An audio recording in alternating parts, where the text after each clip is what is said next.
All right. Good morning, good afternoon, good evening, good middle of the night, whenever it is that you're watching this and working on your NTI work. Um, Today, we're going to talk about the end of the war with Japan um, and the dropping of the atomic bomb. That's where we're going to get started. This is going to be day 16, I believe, in your packet. So, let's go ahead and get started. Now, we've discussed how fighting in the Pacific had gone for the Americans against the Japanese and how just fanatical they were in their attempts to defeat the U.S. After taking the island of Okinawa, where 100,000 Japanese lost their lives defending the island, war planners estimated if we tried to invade the island of Japan, somewhere between 500,000 and 1 million American casualties would take place.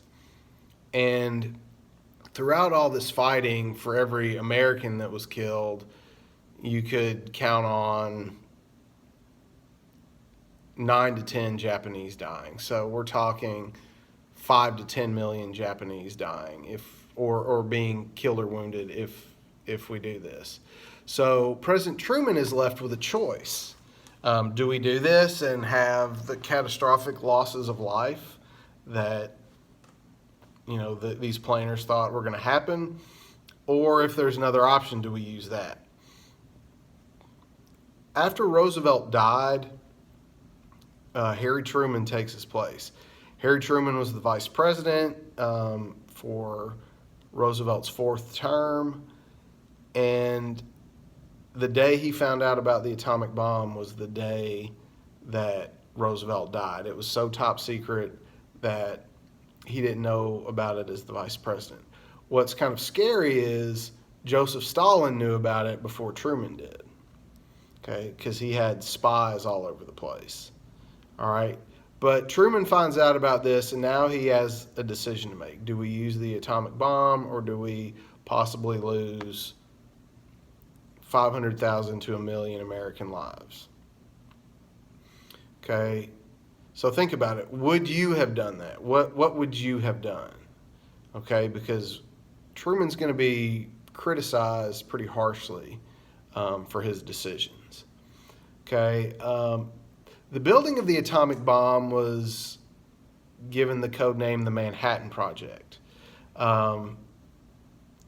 There were different sites all over the country, Washington, Tennessee, New Mexico, involving over 100,000 people all working on this at the same time.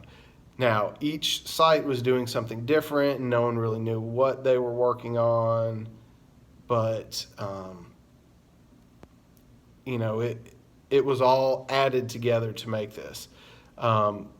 I grew up in Tennessee, and if you drive from Nashville to Knoxville, you pass by Oak Ridge, and there's a nuclear power plant in Oak Ridge, Tennessee.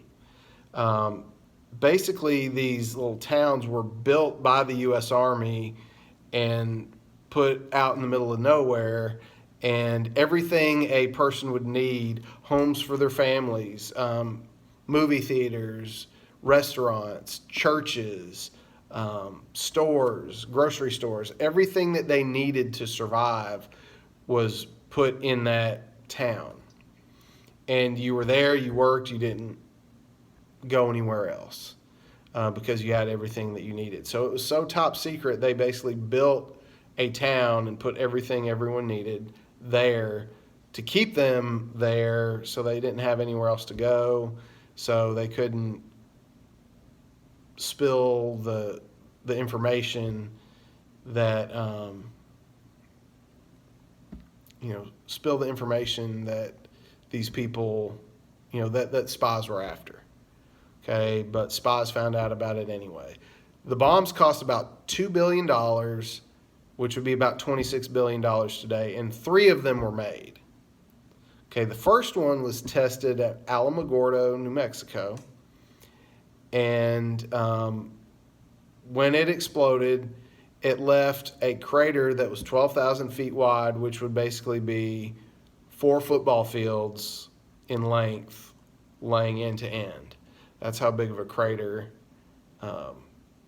it blew out. It knocked out windows 125 miles away, which would be beyond Louisville. And the people who are witnessing the test were knocked off their feet 7 miles away. So if that thing blew up here at the high school and you were in Sturgis, the force of it would have knocked you down. Okay, so they've seen how powerful these things are. Would you have dropped that bomb? Think about the casualties that most likely would have happened. And you got to weigh that against the horrible things that happen when, to the people who survived this blast. Okay, the other two bombs were put aboard ships and taken across the Pacific Ocean. When you watch the video clip from Jaws a little later, you'll hear that story. And they were delivered. Okay, the U.S. government told the Japanese that you must surrender or else. The Japanese didn't really believe it. One of the reasons Truman decided to do this also was to slow Stalin down, because Stalin was coming after Japan. After Hitler was defeated, he agreed to help us defeat the Japanese. He just wanted something else to control, to expand the Soviet influence. So if we didn't end this quickly, then the Soviets were going to gain more territory. Okay, so on, I believe it was August 6th, 1945, the Enola Gay, an American plane, dropped the atomic bomb Little Boy on the city of Hiroshima.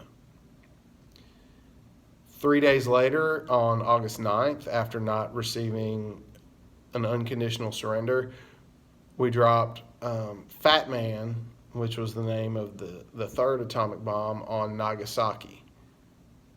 And after that, the Japanese surrendered and agreed to all of our terms. So here's a description of what happened. At the epicenter, when this thing blew up, the temperature was raised up to 100 million degrees. Everything in that center ground zero area was vaporized. The flash from it was so bright, it left shadows on the ground and on walls and things like that. If you were not in the direct center, ground zero, you received just terrible burns all over your body. Radiation killed people for months and months and months. And it was indiscriminate. It killed everybody. Women, children, old people, hospital patients, even some American prisoners of war died when these bombs were dropped. So if you look at the next slide, you can see some photos of the cities as they flew over, and you can see some of the burns on some of the survivors' bodies. This was a very controversial decision. Truman defended his decision to his death, and I think he made the correct decision. But a lot of the scientists who worked and helped have this thing made regretted what they had done. Albert Einstein regretted working on it. By 1990, at the very end of the Cold War, the U.S. and the Soviet Union had over 70,000 nuclear weapons. That's enough to kill everything on Earth multiple times.